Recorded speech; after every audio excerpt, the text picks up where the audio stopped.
The following is rated not safe for work. It contains strong language, adult situations, and lots of spoilers. Discretion is advised. In the criminal justice system, cinematic-based offenses are considered especially heinous. The dedicated attorneys who investigate these villainous films are members of an elite squad known as the Reels of Justice. These are their stories.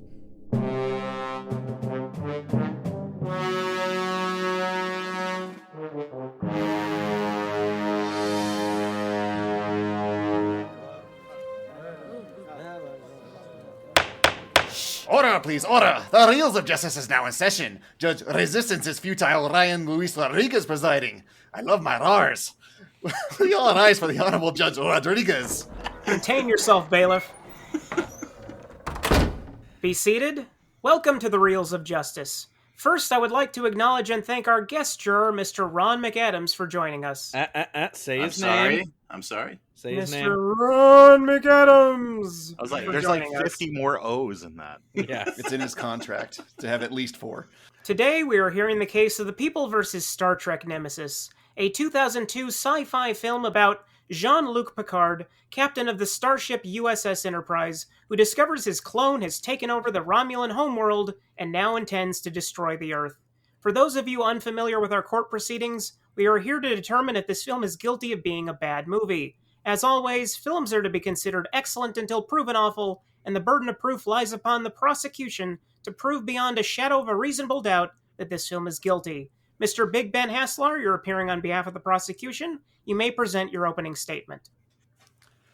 Your Honor, distinguished members of the court, the plaintiff standing before you today stands accused of murder. Nemesis has managed to take a beloved series, acclaimed in critical circles for asking deep questions about the nature of humanity, and transform it into an action film, a bastardization of greatness from which it drew inspiration. We pointedly asked the defense team to show us the planned 5th Star Trek's Next Gen film that was planned before this abomination committed the atrocious cinematic murder on the night of December 13th, 2002.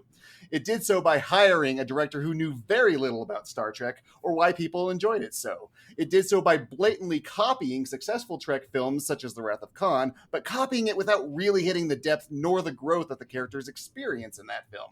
What we are left with is a film that pretends to ask a deep nature versus nurture question, but never really delves into the nuances as a true Star Trek film should. It instead skips ahead to some action copy from either The Wrath of Khan or Insurrection. I suppose the answer it gives, if there is one, is that if you were born into a prison labor camp, you'll turn into a villain. There's no real hope for any redemption. Yeah, thanks for the message, Star Trek Nemesis. I'll take that dark message to heart the next time I look up at the stars and wonder what it is to be human and what our place in the universe is. Thank you, Mr. Haslar, whatever you said under your breath. Appearing on behalf of the defense is Mr. Dylan J. Schlender. Please present your opening statement. Thank you, Your Honor. Ladies and gentlemen of the court, why do we call the Great War World War I? It is because there was World War II. History is a series of inextricably woven events that promote us to challenge settled notions. Events compel us to reevaluate the past. It is one of the things I admire the most about this courtroom.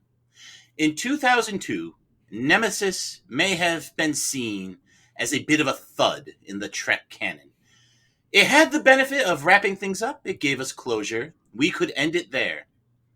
But in the year 2020, we retreated to that most pernicious of things, a revival, ladies and gentlemen. And of that, I mean the ignominious dreck that is Star Trek Picard. Now, Picard the series is not on trial, but just as World War II forced us to reevaluate World War I, we are now forced to reevaluate Nemesis. And Nemesis comes out looking so much better. Nemesis is not bad as a Star Trek film. It is not bad as an action film. It is not bad as a science fiction film. The movie can stand on its own or in the Trek canon with its head held high. It is in no way guilty of being a bad movie. Thank you. Thank you, Mr. Schlender. Prosecution, you may proceed with your first exhibit. I'm struggling to get my head around the defenses argument. It's like saying, like Adolf Hitler versus Mao Zedong, like who was better? But hey, I'll let him have. No, that is not what I'm saying. I am saying that events, dear boy, events force us to reevaluate the past. We are not looking at Nemesis as it was in 2002. We are looking at it as it is in 2021. He's the barbarians at the gate. This time, yes, I am there. I have my full body paint on, my glorious war axe, and I am ready to do battle. All right, well, let's do battle. I want to dive right in and talk about Shinzen. Now, I don't hate Tom Hardy. I do kind of hate his portrayal of a Picard clone in Star Trek Nemesis. He doesn't sound anything like Picard. He only kind of looks like him, probably mostly because of the baldness. But, anyone can shave their head, whereas you can see Picard's baldness, and you can see like the line where Tom Hardy shaves his head. It might have been really cool if we had Patrick Stewart in this role, like playing dual parts. I mean, obviously they paid him more to do this movie than the entire run of Star Trek: The Next Generation. So, get your money's worth out of this guy and really get that good performance. I think Patrick Stewart really could have sank his teeth into a villain role. That would have been great. But they try to half-ass an explanation about why they look different because of a lifetime of violence, and they hang their hat on the eyes. So, like anyone with the same color of eyes can apparently be a clone of any other actor, according to this logic. Objection. I don't think we can dismiss so flippantly the points that Ben just brought up. The fact of the matter is Shinzon was a clone. He had the degenerative RNA sequencing that would affect his aging. And he did have a life of hard labor, and it's entirely possible that he did choose to shave his head to better emulate Picard, who he was clearly fascinated with. I might think he was trying to shave his head because of the Remans, if it was for any other reason, but Patrick Stewart is obviously bald, so this character should be bald by this point. And it gets weird with Shinzen like lusting after Troy. It gets even weirder when Picard authorizes or kind of orders Troy to undergo what can only be described as mental rape so he can learn more about Shinzen. And, Picard is not a morally ambiguous character, at least not in the series. But here he's just like using whatever he can to sort of get an edge on him. And when did Shinzen have the time to build this perfect ship with a perfect cloak and an ability to destroy all life on Earth? He's in a hard labor camp. He just like suddenly did this whole objection. Senate. He wasn't just in the hard labor camp. They make it very clear that the Remians were recruited for the Dominion War and that Shinzon was a very, very good frontline soldier. So where did the ship come from? Well, the ship came from him getting clout with the Romulan Senate, with the power brokers that be, to build this ship. The Senate's not going to give the Remans their perfect weapon that has a better cloak than what they have. Oh, yes, they would. Yes, they would, to take over. That's why they made him Praetor. That's why he's Praetor Shinzon. He's not Praetor of Remus, the Remians, right? He's the Praetor of Romulus, right? He took over Romulus in a coup that was backed by wealthy Romulans. All right, I think we have enough here for the jury to deliberate. Prosecution, your next exhibit. Well, if I may finish one more piece about Shinzen. I don't know what about his motivation makes sense, because assuming he does have this ship, he says his goal is to liberate the Remans. Well, he does that in the opening of the movie. So why does he want to destroy Earth? To get at Picard? I mean, he doesn't say that out loud. And why is he so resistant to get this blood transference that will like save his life? Like every time the Remans try to get it, he just like has this scowl on his face like he doesn't want to do it. And why is Shinzen's Viceroy just named Viceroy? Why not give this character a name? It's played by Ron Perlman, for crying out loud. All right, if I can address those points. You may address those points, yes. Thank you. So, first point, why does Shinzon want to attack Earth? Earth, as we know, is the seat of the Federation, and Shinzon makes it very clear that he did not overthrow the yoke of the Romulans to go under the yoke of the Federation.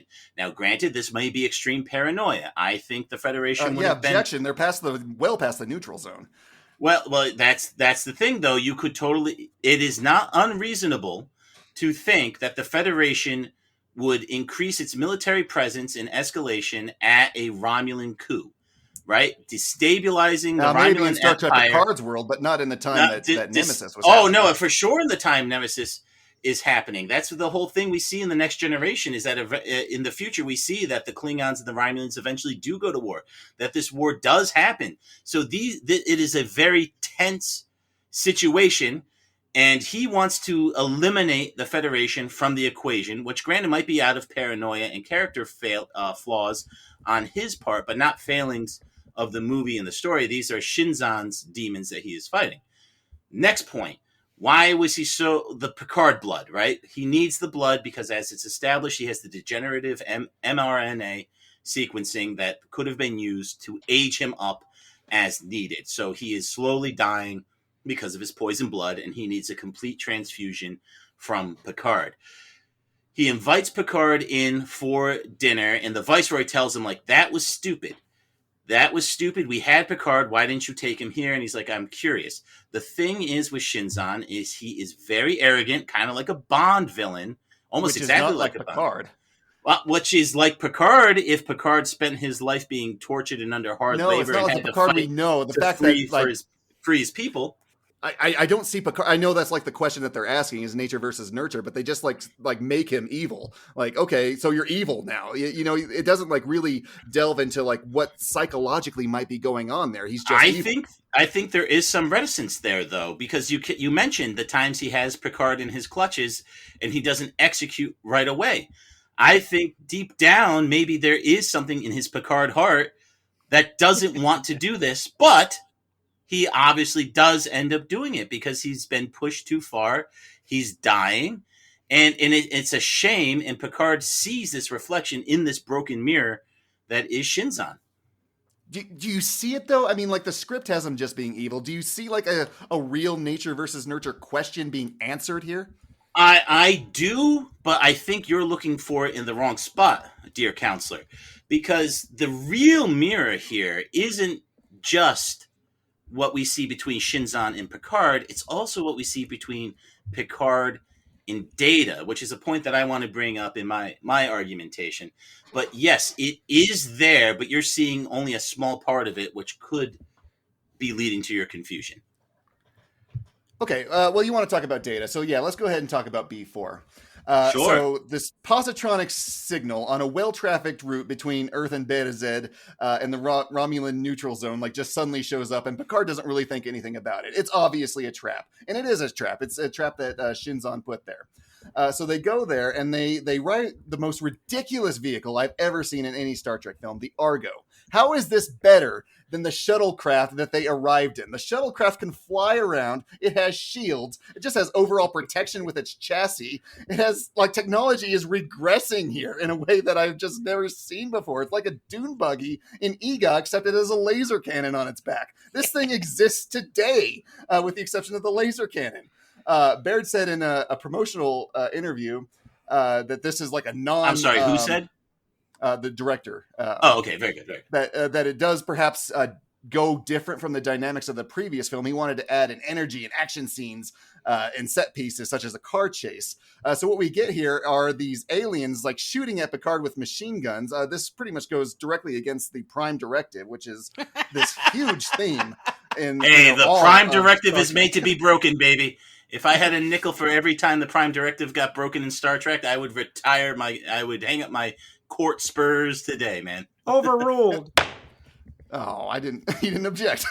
But, you know, why didn't their tricorders pick out these hundreds of Mad Maxian aliens, like, coming through, even though they could pick up a positronic signal light years away?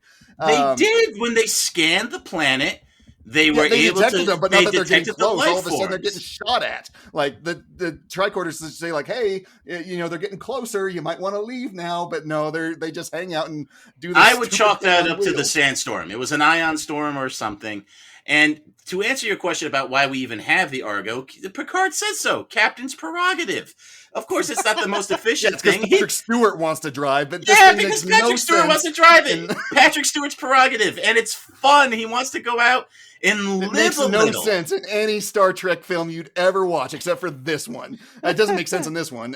So I think it does make sense. I think it's a fun little character piece for Picard where he gets to flex his muscles and be like, like I get to drive fast. He gets and to have flex fun. his muscles at the end, which is another piece that doesn't make sense. He does, but I'm saying this isn't uncommon in Star Trek for inefficient means of transportation to be utilized. I would point I'd enter as an exhibit Tom Paris's entire character in Voyager.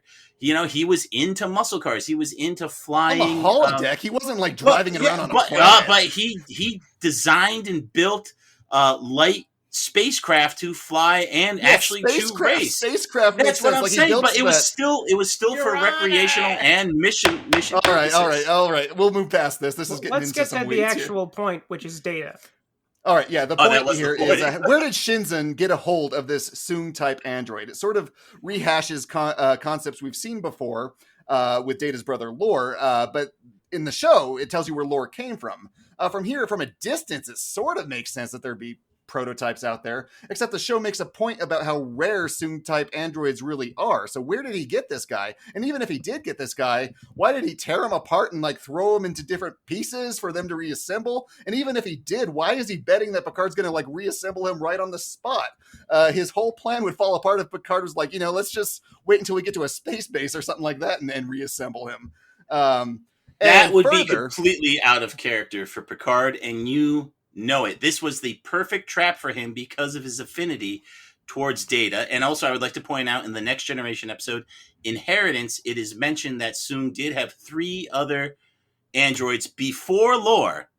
And it is very reasonable to assume that B4 is one of these androids. So how did Shinzon, a Riemann slave, get his hands on one? When he became Praetor of Romulus, which has the most... He got one that quickly. We've been spending like 7 seasons with this cast and crew, and they don't, they only came across one. And now, okay, well, I can respond if you would let me, Your Honor, please. Boo. Yes, please. Let the defense answer the question. So... we already know that there's potentially at least 3 more Data-type Soong robots out there by omission of the series. When he becomes Praetor of Romulus, he becomes in charge of the most extensive and recognized spy network that exists in the Alpha Quadrant. I mean, like, the Romulans are top-notch.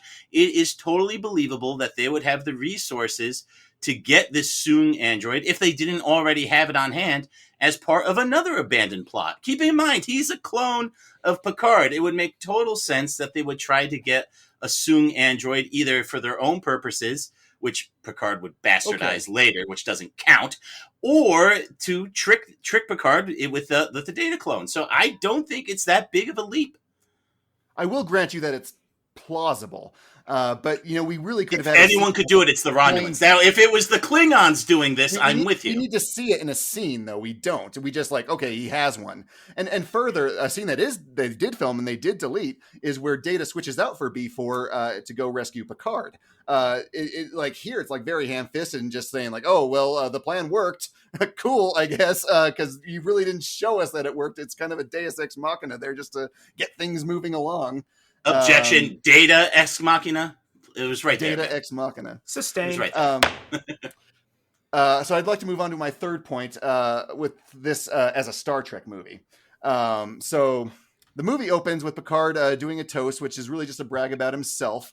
I don't really, that seems Picard's usually above that. Riker's moving on to Captain the Titan, but makes no sense because he's always wanted the Enterprise. It's the reason he's been a first officer for well past his years there, because he's more than qualified. He's actually been captain of the Enterprise a few times, and he held on to that because he is a commander because he wants to stay on the Enterprise. We have Wesley just sort of in the background. We don't have any explanation why he ditched his going around with the Traveler. There's there's the nature versus nurture question, but a normal Star Trek episode would really dive into this. And if you want to see an example of that, I encourage you to look at The Measure of a Man, which really asks these sort of questions, which there are really no easy answers to. Here, it just skips ahead for action. And I ask, is there anything new here? The actors can do these roles in their sleep, but the questions that they ask don't make me think for more than a second or two. At the end of Deep Space Nine, Worf is made an ambassador to the Klingon homeworld, and now he's just back on the Enterprise. It gets more ridiculous every time they do it. He's just always like, oh, at some event with the rest of the crew, and Picard just, doesn't even, just shrugs his shoulders as he just, assumes tactical. Like, whose job are you taking over? This is not your post anymore. But no, he's Worf. I like him. He's in. We don't answer those questions. We just get more ridiculous every time with it. Riker's fight at the end. Oh, okay. Go ahead. No, I was just gonna say a brief point on Worf is yes, he gets amazing character development and story arcs in Deep Space Nine. No one will argue that. But for these next generation movies, I don't think it's fair to assume that the entirety of your audience is intimate with Deep Space Nine. So plugging him in, is it a bit ham-fisted? Yes. But does it work? Is it ham-fisted for the third time? And yes. Well, it wasn't ham-fisted in First Contact. They saved his butt from the Defiant. It kind of was. They're just like, hey, your ship's going to be adrift. The Defiant. Exactly. And because the Borg were fighting. The whole Federation was out in force. Let's not dwell too much on Worf, though. It does work because he's there. He's wearing the House of Marta on his baldric, which is sweet. So there's enough connective tissue there. Yeah, that explains it all. Yes, it does. Thank you. Sarcasm can't be written into the record, right, Your Honor? Sure, why not? Riker's fight at the end of this film is pointless. Sweet. It's something Worf should be doing, as sort of head of security. But no, it's like I said that when we were watching it. I said they should have given this fight to Worf. It would make, but Worf had his moment in the dune buggy, so yeah, I guess Riker needs something to do. We need to have some reason why this actor, is hired to. We need to have a reason to have him here, other than trying to get him to shave his back hair, which he refused to do, and they CGI'd it because which is a point in my favor. Jonathan Frakes is the man. That's awesome. What a bold move. No, you're going to CGI that sucker off. There's a love scene between Riker and Troy, and it switches out for Shinzen, and Jonathan Frakes has a hairy back. Didn't want to shave it. End of discussion. They had to CGI over it. They CGI'd out his back hair. Isn't that because he was passed over for the directorial role? Not only was he passed over, no, he was. He was passed over for the directorial role, and so was LeVar Burton. And they gave it to, is it Stuart Braid? Yeah, Stuart Baird. Right? Stuart Baird. Stuart Baird, who is obviously much better known for his supreme editing work, but he wanted to try a turn at directing, and the studio gave him Nemesis in exchange for his services on editing other movies, and that's how he became to helm the film. Nicholas Meyers, who directed some other Star Trek movies, was approached to direct, and he wanted control over the script, but they wouldn't give him control over the script, so he said, "Well, I'm not going to do it." And so that is how we huge. That is how we. I mean, I'm not going to sit here and say that Nicholas Meyer couldn't have directed a better movie, but I'm not going to sit here and say that Stuart Baird directed a bad movie. This movie is a good Star Trek movie. I'll let you wrap up your other points, though, please. Other people that hate this movie, actors LeVar Burton and Marina Sirtis and Jonathan Frakes, and even Patrick Stewart, who said that this was a very weak finale for Star Trek The Next Generation. He has a lot of nerve to do Picard if he's going to call this bad. I got to keep myself. I didn't hit the table, at least. I didn't hit the table. If he says Picard is bad, then, take that as it is. If he says this is bad, too. So that makes this worse. No, he likes Picard. That's what's so bonkers to me. Keep going. I'll stop. The film copies a lot of the formula from The Wrath of Khan and from Insurrection. I don't see anything new as far as the action is concerned here. There's a lot of going into nebulas and shooting at each other in the dark, and Picard beaming over at the end, even though that's something in a way team members should do, something Riker could have done. But no, we got to have Patrick Stewart have the moment. It is ridiculous. It is derivative. There's nothing new to sink your teeth into with that the prosecution rests. Defense, would you like to present your but your first exhibit? I would like to reread my opening statement, yes. No. Oh, go to hell. Do what you were going to do. Okay, all right, thank you, Your Honor, and thank you, Big Ben. So, we have a lot to unpack here, some of the points that Ben brought up. And one of the reasons we keep going back to Picard is because Picard and Data are the stars of this movie. And what has to be a supreme irony, Picard and Data are respectively the heart and soul of The Next Generation. I'll explain why this joke is funny. Picard famously doesn't have a Sustained. real heart, and Data doesn't have a soul I because was he's going a to bring that robot. up, but it seemed nitpicky. It is. It was something I nitpicked while we were watching it when he's like, "You have my heart." I'm like, "Well, no, he doesn't because you got a robot heart." So anyway, Nerds! well, we're talking Trek, my guy. This is going This to happen. podcast is the leading source of vaginal dryness. Oh man.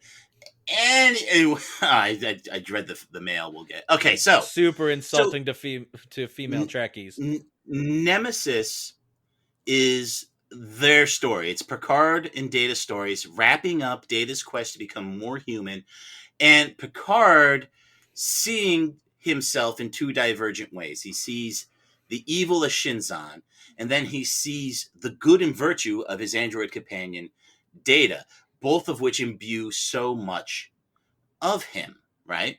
And Trek viewers, they're no strangers to these internal conflicts of Picard. We see these in the series and the movies, vis-a-vis his experience with the Borg when he becomes Locutus. We get to see Data grow through the series. Like you mentioned, Measure of a Man is a series favorite. Some might say it's the best episode. And he even had experience with the Borg Queen in First Contact. These all are built on in Nemesis. So what both of our protagonists, Picard and Data, have in common is a drive to do and be better. Now you reflect this against Shinzon and B4, the B4 being the Data clone, if you will. And Data even says it's like they can't surpass their limitations. They can't or won't, whether they're self-imposed or technical in nature, not the way we do. Which they do not answer. No, they do, though. They do. This is classic. So this is where it becomes classic Star Trek, right? Because Picard does go over there. He does have to confront this evil version of himself. He has to confront the evil in himself. He's going to sacrifice himself to blow up the radiation reactor behind the bridge. But he gets stopped. But Data... Stupid place to keep a radiation reactor, it was an experimental ship, you know? Like I'm sure if this wasn't the prototype, they'll move it somewhere else, right? But the fact of the matter is that is where it was. And Data shows up. And Data sacrifices himself, the truest measure of a man. Sacrificing yourself, not for something you believe in or because it's the right thing to do, but out of love. It was the ultimate realization of Data's humanity. And I hate that Star Trek Picard took that away from us. And that's what makes Nemesis better than Picard. And it's what makes it good. Something the defense that too acknowledges that Data's end was better in Nemesis than it was in Picard. It's impossible to debate otherwise. Thank you. Also, Tom Hardy gets a lot of flack for his role as Shinzon, but I think it was a good turn as Shinzon. It's a tough spot to play opposite Patrick Stewart, who's been in this role for over 20 years, and you have to play like a clone of him. And then you come out, and fans hate this movie because all the actors gave them the permission structure to hate this movie. This movie would not be so hated if it was the same exact movie, directed by Jonathan Frakes or LeVar Burton, and all the stars said that they enjoyed it, if they didn't all complain about certain things, and it was the same exact movie, fans would be much more warm to it. But They'd the be fact much of more the warm to, I have all my personal feelings. That doesn't sound anything like Picard. Because it's not Picard, it's this weird twisted version of him. It doesn't it's even like have the voice. It's like Locutus, it's like a twisted version of Picard. We see this, like Picard having to deal with his internal demons, especially when they become external, like Shinzon, like Locutus. I mean, like this is his arc. This is what Picard is all about at the end of the day. It's not about like trying to one up Q or be the Sheriff of Nottingham in the holodeck. It's about him being a man and trying to help Data find his humanity. And we get all of that in Nemesis. And I will grant you, it is an action-packed package. And that stuff does not get lost in the sound when you're sitting down and you're actually watching the movie. There's a lot there to take out. And if you're not a big Trek fan, because I know we may have one or two in the audience, You can enjoy. Philistines. I know, right? But hey, they're listening, so here I appreciate everyone who listens. And if you were wondering, can I enjoy this movie? It's the end of an era. Star Trek Nemesis number 10, the last Next Generation movie. And the answer is yes. Yes, you can. There's good action set pieces. It has a political element to it that's not very difficult to follow. You know, there was a coup. Difficult to follow. Exactly. There was a coup on Romulus. There's an evil guy running around. He's even more evil than the other Romulans. The more you know, the more it rewards you, of course. But just like any of the other Next Generation movies, you can take them on their own by themselves. And that's why this movie is really not guilty at the end of the day, because it does have something for everyone. There's enough there for Trek fans, especially in light of the Picard series, I can't stress that enough. But even if you have no interest in Star Trek, you can enjoy the action set pieces. You can enjoy seeing a young Tom Hardy doing some very good acting. You can enjoy seeing Ron Perlman dressed up like this cool Viceroy and then fighting Jonathan Frakes in what is clearly an homage to Star Trek 3, one of two in there, because he also says to absent friends, when he kicks the Viceroy off. I mean, if Jonathan Frakes just said, "I have had enough of you," I mean, that would have been fantastic, you know? So there is enough there, and I have said enough there, so I will rest my case right there. Thank you both. Both sides have rested their cases. The attorneys will now present their closing arguments. Mr. Haslar, you may begin. Star Trek Nemesis is the story of an automaton wanting to be a real Trek adventure. An entry to a Star Trek canon is the physical representation of a dream, an idea conceived of by a man, Gene Roddenberry. Its purpose to provide insight into the complex issues of human nature. It's a collection of scenes and questions. It's stories written by men, it's scenes directed by men. And now, a man, Stuart Baird, has shut it off. With such an awful film that misses the entire point of the bright optimism of human capacity and for learning and exploration and a willingness to grapple with the unknown and leave everything just a little bit better. Do you see any of that in this film? Pinocchio is broken. Its strings have been cut. Thank you. Mr. Schlender, you may present your closing argument. You see, this movie has met your criteria for innocence. So what if it's not exceptional innocence in even the smallest degree? What is this movie then? I don't know. Do you, Mr. Maynard? Do you, Mr. Ron McAdams? Do you, Ryan Rules of Acquisition Luis Rodriguez? Boo. Well, that's the question you have to answer. Your Honor, the courtroom is a crucible. In it, we burn away irrelevancies until we are left with a pure product. The truth for all time. Now, sooner or later, Big Ben Haslar or others like him will attempt to prosecute other Trek features. And the decision you reach here today will determine how we will regard those films. It will reveal the kind of people we are, what we are destined to be. It will reach far beyond this courtroom and this one movie. It could significantly redefine the boundaries of good and bad movies, expanding for some, savagely curtailing for others. Are you prepared to condemn Nemesis and all films that come after it? Your Honor, the Reels of Justice was founded to seek out new understandings of films. Well, there Nemesis sits, waiting. You wanted a chance to rule on Trek? Well, here it is. Make it a good one. Star Trek reference high five. That was so great. I can't believe you did Rikers. I was this close to doing Rikers. I said, I'm going for Picard's. Oh, that's so great. I'm so happy right now. Thank you, nerds. Members of the jury, Mr. Robb Maynard, Mr. Ron McAdams, Mr. To Boldly Go Where No Ryan Has Gone Before Luis Rodriguez. Jesus Christ. Nice. You have all heard the facts concerning this case. It is now up to you to determine if this film is guilty of being a bad movie. The bailiff will escort you to the deliberation room to render your verdict. All right, this way. Let me tell you what my nemesis is. Hemorrhoids. Oh no, poor bailiff. Was Dylan supposed to have audio that I could hear during this recording? Could you not hear Dylan the whole time? I could hear him the entire time. Oh, good. Oh, That's jeez, just a man. little podcast prank for us. Oh, I wanted everybody to be like, oh no. I'm. Thank you, Rob. Oh dear. Thanks. Oh Thanks dear. so Oh, much. that's Oh not no. good. That's a darn shame. Don't you know? So yeah, I think that both arguments were really well argued, as arguments go.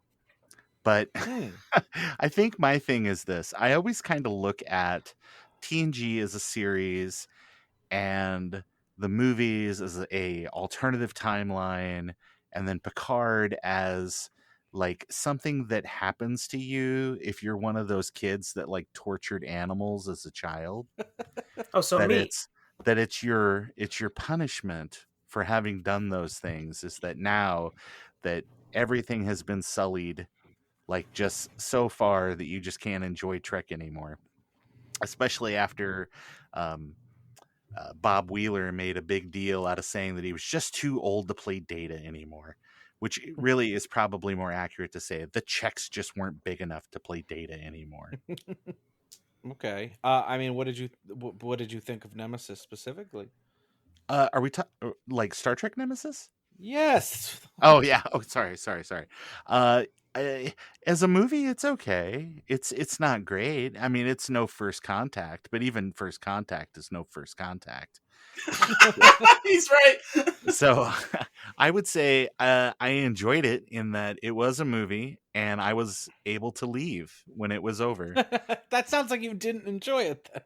No, it's okay. I would say as Star Trek movies go, it's probably the 10th of them. Very I wishy-washy. can't argue right with now. that math. Very He speaks in wishy-washy right riddles. now. We brought you on as an expert, and the only one on my side is the blood-sucking lawyer. Thank you.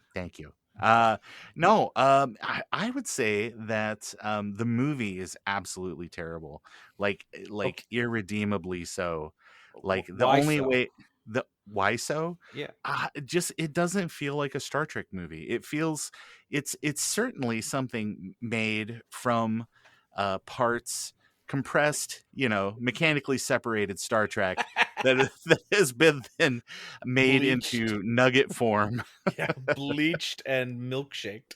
Yeah, but I would say that it's probably better than that one where they were stretching the faces of those aliens, like stretching those alien faces. Hey, So I don't yeah, know. Insurrection, whatever that one was called. Yeah, you're the Trekkie on the jury, I believe, as far as I know. Wait a minute. You don't like Star Trek?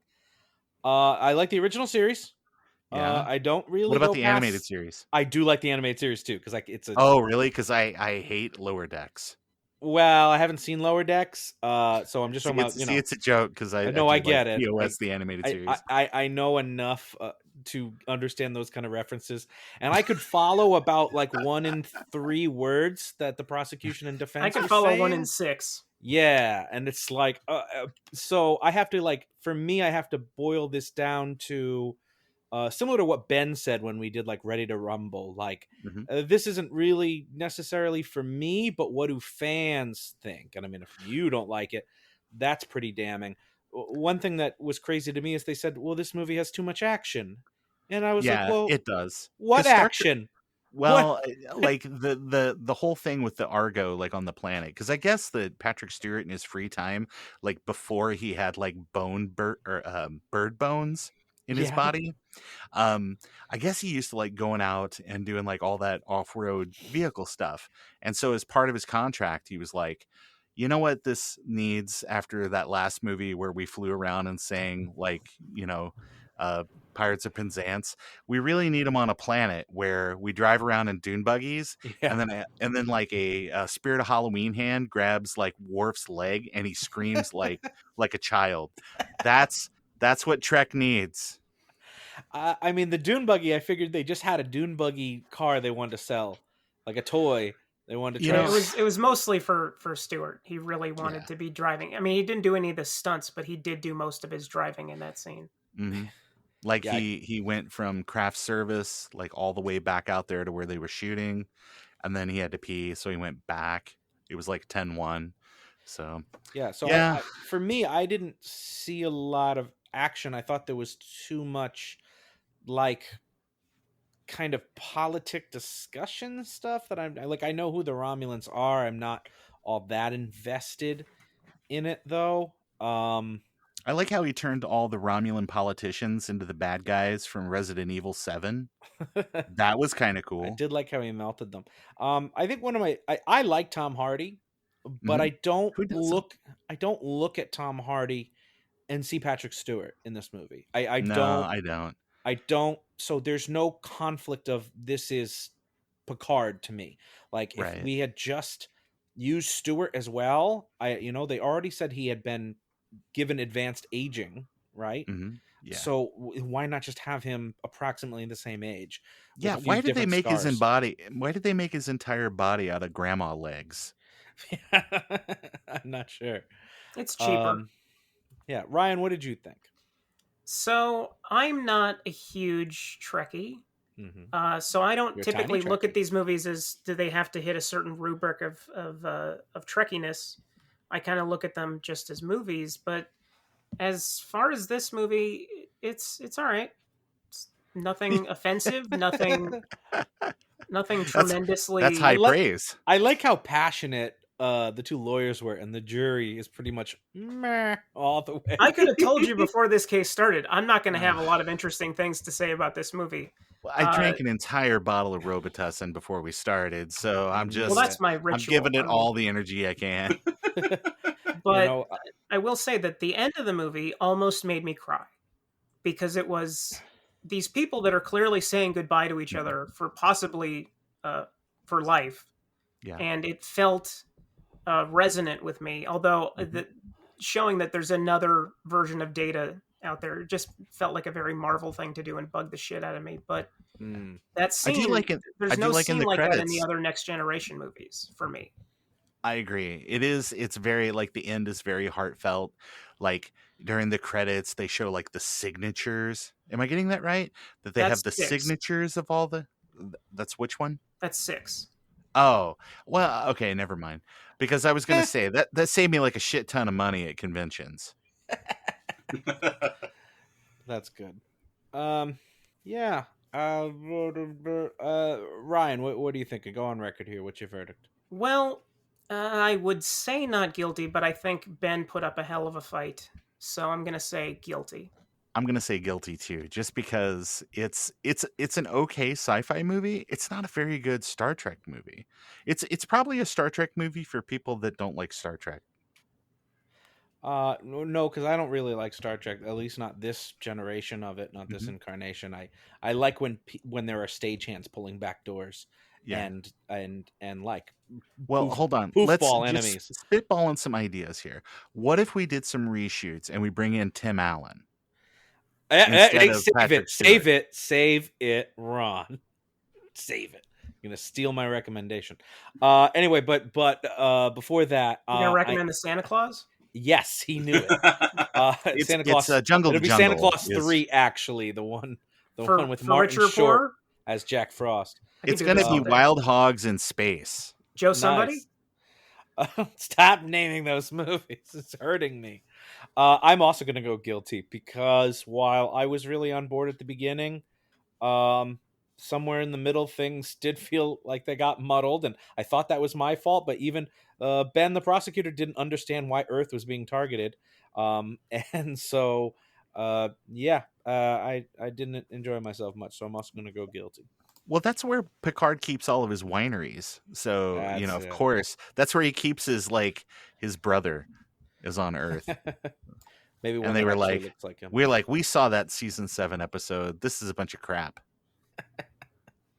Hey, let's go out and tell that very handsome judge what we have determined as our verdict. Perfect. Our verdict determination. That's stretched out really long. Mr. Foreman, have you reached a verdict? We have, Your Honor.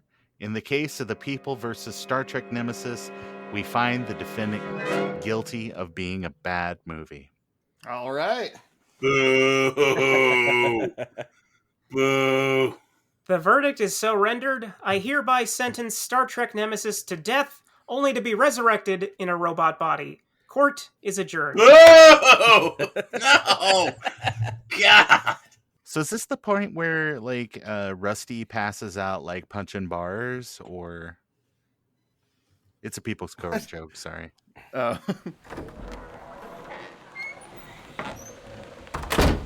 This is Boar, who is Robb from the Evil Mirror universe, reporting to you live from outside the Reels of Justice. Big Ben Haslar, would you care to share your thoughts on the jury's verdict? Well, I may have done my job a bit too well because, truthfully, I don't hate the film. It is the worst of the next-gen films, though. But it was a pleasure to go against Mr. Dylan Schlender. He brought his A-game, and it was a real pleasure to go against him. I got 2 out of 3 now. Ryan Luis Rodriguez, you're next, buddy. Great. I'm glad that you guys' friendship is still holding strong. And here comes Dylan J. Schlender. Excuse me. You put up a great case, but could we get a word on how you feel about today's verdict? The jury, their eyes closed. Dylan, when the walls fell. Big Ben, when he rises. Dylan and Big Ben at Reels of Justice.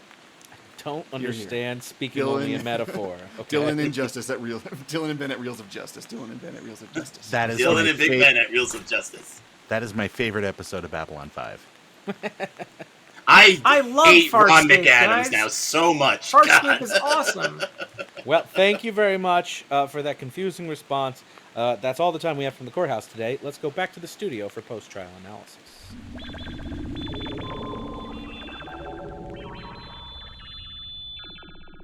Well fought, Ben. I'm so glad we finally just got to talk about Star Trek. I know.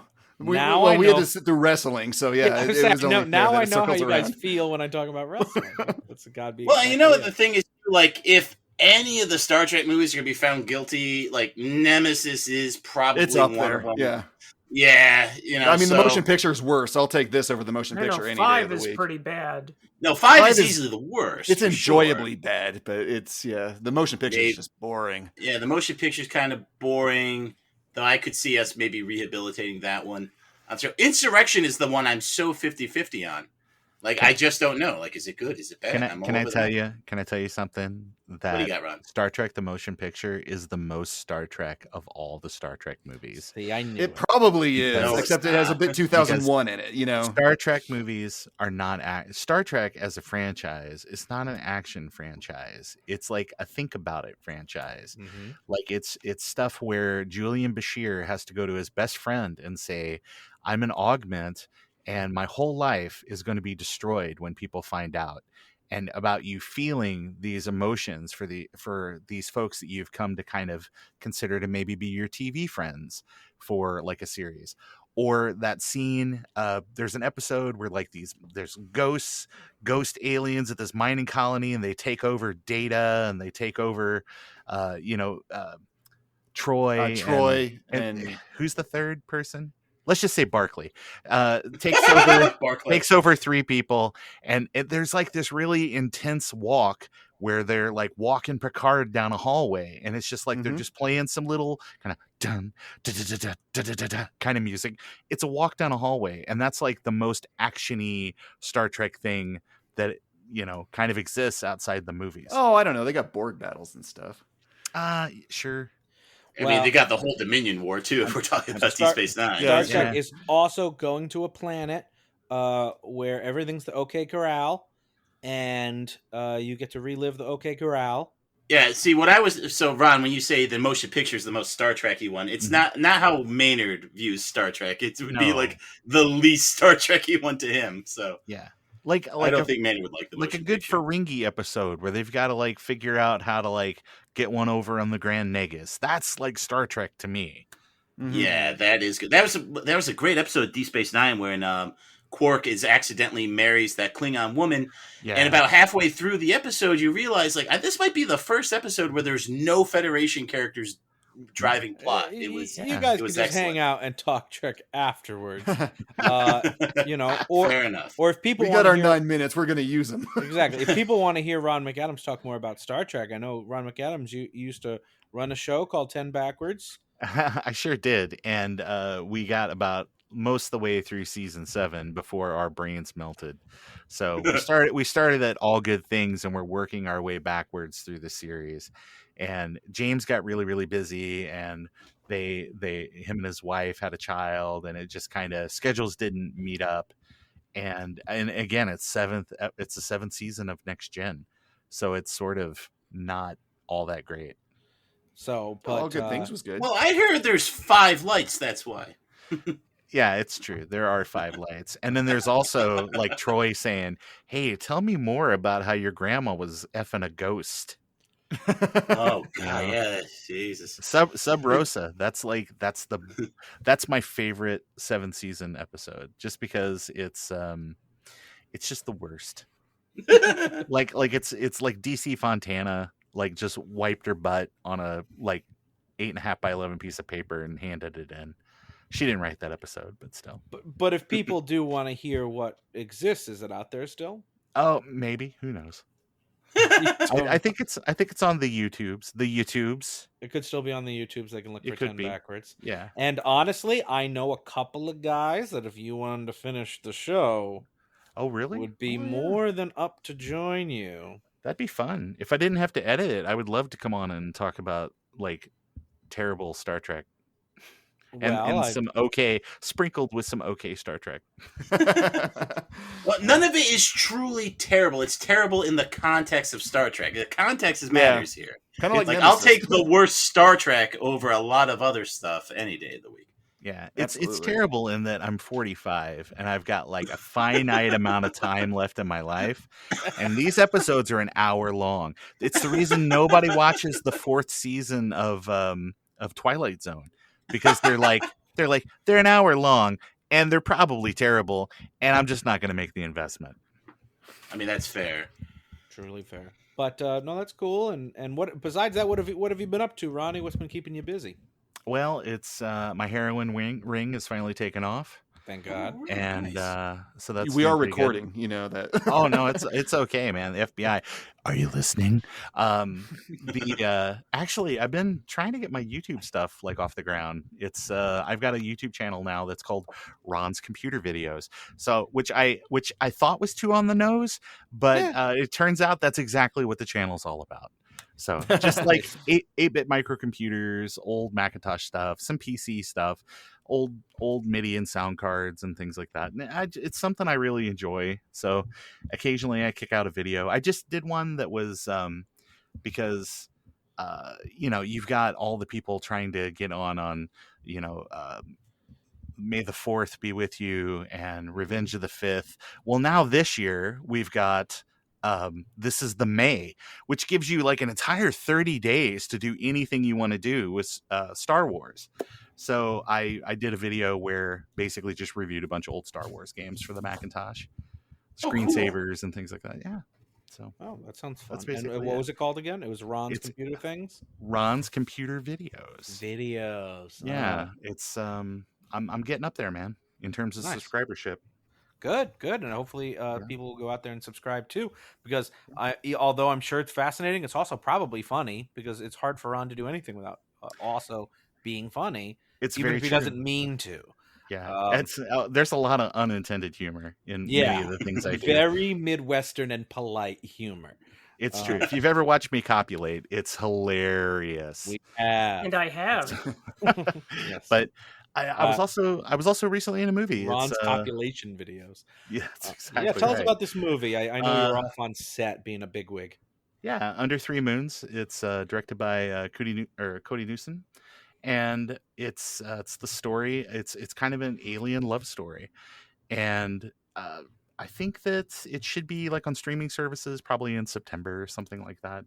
But it was a lot of fun to go out there. I play a kind of a disgruntled guy that runs a you store it place, and it's one of the big comedic kind of parts of the movie. So I really hope through editing it's saved. Yeah. Unlike Star Trek Nemesis. Unlike Star Trek Nemesis. Well, it's because he had to direct it. He couldn't edit it too. Right. I'm an editor, I'm a director, but I really want to grip. I saw some of the behind the scenes photos, courtesy of Dina Dolphin. who's also out there with you. Who So, breached her yeah. NDA? Yeah, poor girl. yeah, I was wondering. I was like, do they have them under NDA? And I'm like, they probably can't afford one. Yeah, no, we're not supposed to talk about too much stuff, just because it's kind of the Are there actually 3 trailer's moons in not it? out and all that. I will say that there are at least 2, maybe 3 moons. Nice. So I'll have to tune in to find You'll have out. to watch to little- find out if there's that 3rd moon. Yeah. yeah, it's exactly Ron, right. we always ask for a recommendation from our guests for a movie you think people should see. So, what is a movie you think people should see? Oh man, if you hate things, you should absolutely watch Army of the Dead, like on the Netflix, because it's not great. It's well, I say that, but and I think other people have pointed this out, but it's a fairly good remake of Aliens. In terms of like just directly lifting things from the script and kind of like characters and things like that. So It's if you good like at ripping off aliens. Is what yeah, you're saying. it's everything you like about Aliens, only with zombies. So none of the So- things that I like about Aliens. Got it. So you Yeah. There was a tiger alien, right? Yeah. There was a tiger alien. I remember Alien that. 3. It was in the 3rd one, yeah. So you wouldn't So- say it was a 10th of as good as the trailer? No, no. But I think what I like about it boy. best is that all of Tig Notaro's scenes were just done on blue screen, which means anybody, and she doesn't really interact with very many people in the movie, so anybody can just pull out your chroma wall and insert yourself into a Zack Snyder movie. I'll I'm fine pass. with that. So you just it's you can have your own director's cut. I prefer one of the ones with the Amazons if I was to do that. Oh yeah. So, all right. Well, there's your kind of anti-recommendation from Ron McAdams. Like matter and antimatter. Watch Mank, I guess. Maybe watch Mank. Yeah. Mank would be okay. yes, That's watch kind of an Mank. old movie now. Yeah. Yeah. Well, no. They don't have to be new, and they You don't can have to recommend be whatever the old. hell you want, man. And Oh, they don't have oh. they don't have to be good either. They're really Oh my isn't gosh. just- Have you guys seen Birth of a Nation? Oh my wow. Wait, which one? What a special effects I actually haven't. spectacular. I kind of want to. No, I've seen it. It's yeah. This goes without Guys, saying, we got canceled again. There it is. About time.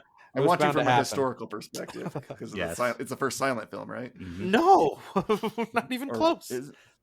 No, it's the first Must be epic something movie, else. but it's not the It's first. yeah. It's silent movie. I don't even think it's the longest at the time though either.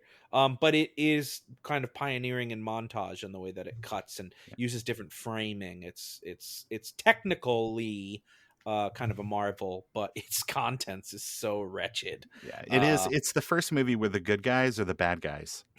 Yeah, there's some Yeah. flip there. I mean, if it's not going to be triggering to you, it's probably worth watching historically. If obviously, content featuring the Ku Klux Klan and violence against minorities is going to bother you, don't watch the fucking movie because it's Yeah, I wouldn't watch just it not. either. It's just not worth it. It's not. You good just said enough you for could that. go all the way back, and I was like, that's about as far back without it being like watching Thomas Edison like slowly put his hand in his Masturbating pants. into- Yeah. Oh, great. Big Ben, since you were victorious today, what would you like to recommend? I'm going to go with the film that turned me into a Trek fan the moment I saw it. I disagree with Ron McAdams. Star Trek First Contact is first Star Trek First Contact. My dad was always the Trekkie in the family, and he wanted to see it. I remember being somewhat reluctant as we went into the theater, but once it started rolling, I was won over. I loved how scary the Borg was. They're essentially space zombies, but a bit more complex. I love Data the moment he gets pummeled by machine gun bullets and brushes it off. It says, "Greetings." I love Picard and the rest of the crew as well. Almost immediately after I got home, I tore through the TV guide, hungry to find more adventures with this crew, and ended up taping them on my VCR at midnight. God, I'm old. Now, well, here's the question: was it one of the top loader VCRs? No, it was then not. you're not that It did old have the then. tracking knobs, though. Ooh, the knobs. So, for my recommendation, I am going to go with what Will Wheaton, in Will Wheaton's opinion, is the greatest Star Trek movie ever made, and that is 1999's Galaxy Quest. The aging cast of a Star Trek-esque television series are confused with their fictional counterparts by a band of desperate aliens on the brink of annihilation, and they must find the true heroes within themselves in order to save the race from complete extinction. It's sort of like Three Amigos in space. But it's incredibly funny in some places, heart-wrenchingly somber in others, and features top-notch special effects from both the Stan Winston studio and Industrial Light and Magic, which still hold up today. Plus, it's Dylan? also got everything going on with Sigourney Weaver, her whole deal. Yeah. Her whole deal. Yeah, her her I whole cannot express how much I was in love with Sigourney Weaver in 1999. Was. Well, Well, it's I'm- not I'm holding 1999 anymore, Dylan. Oh, that's That's fair. true. Well, I'm still in love you with her, though. No, she does look good blonde, and she's very funny in that role. So, It is a great movie. and Dylan, what's your recommendation? All right. Since documentaries aren't real movies anyway, I'm recommending 2. First, What We Left Behind, Star Trek DS9. It's a fantastic look at the legacy of Deep Space Nine, which is arguably the greatest Trek series. Also, to dovetail into Maynard's recommendation, Never Surrender, a Galaxy Quest documentary. It delivers on its title and explores the best movie to ever be confused for a Star Trek movie. yeah, it's got great behind-the-scenes insight and interviews with all of the cast and crew that were living at the time. So it's basically everyone. even a few dead people. No, there's some good footage of a few. And both Galaxy Quest and Never Surrender are currently streaming even on Amazon Prime. I love to strime stuff. Well, I when only you stream stream my on movies. Prime, you're streaming, Ryan. You see? Uh-oh. I think that's going to become a thing now. Yeah, so I I streamed had it. to say it. I had. You to say did. it. Thank you. Ryan, you want to send us on home, baby? Yeah, sure. In honor of this week's case, I'm going to recommend my favorite Star Trek film, and that is Star Trek VI: The Undiscovered Country. Yes. You have Christopher Plummer as a Shakespeare-quoting Klingon. You've got bands of cosmos-stripping senior citizens marooned in a space gulag. You've got weightless computer blood bubbles. How could you hear all of this and not agree that it's the best adventure featuring James Tiberius Kirk? Star Sounds Trek a lot. 6 is currently streaming on Hulu and Amazon Prime. Streaming, as it were. Streaming. It sounds a hell of a lot better than Nemesis did. It is It the is. first movie I ever saw in theaters. Really? Yes. Wow. I've only So- seen it at home. Yeah, I was going to say, if you saw it at home, you got the Scooby-Doo ending, which I like. When Scotty kicks down the door and Yeah, blasts he- the assassin. Yeah, he kicks down the Yeah. door, shoots the Klingon guy. Turns out it's Odo in disguise. And it's like, this isn't Klingon blood. It's like, all right. Yeah, it's That different sounds than the interesting. theatrical cut. The theatrical cut, they just murder some guy, and then the head of the Federation is like, all right, you dumbasses, everybody back to your home planets. Well, See, all the way back to Red Foreman. Ah. Yeah, I was going to say that's who's the head of the Federation in that. That's right. Red Foreman. Huh. Yes. Mhm. Yeah. Interesting. And you Plays were the a- foreman. I think unnamed alien species at the time. I'm sure they've given it some weird name now. So Yeah, and they're blind, and they wear like John Lennon glasses. So yeah, I think they're they're weird. they're Onoites or something like that. Oh, Yoko Ono. So pretty cool. No, a fun trial. I don't know if I'm going to keep watching Star Trek movies. Honestly, this didn't set a great precedent for me. So, but I do want Your to. loss. I do want to. Well, no, I think it's the series loss actually. But I do want to thank our guest Ron McAdams, for joining us. Yes, thank you so much for having me. Yep, we hope to have you back sometime in the future. Probably talk more Trek, and I look forward to the rebirth of 10 Backwards when it comes back. Well, I'm holding you to it now. I totally know. And we hope everyone else will join us again in the near future as the reels of justice keep turning. Count it. Make it slow. Bye.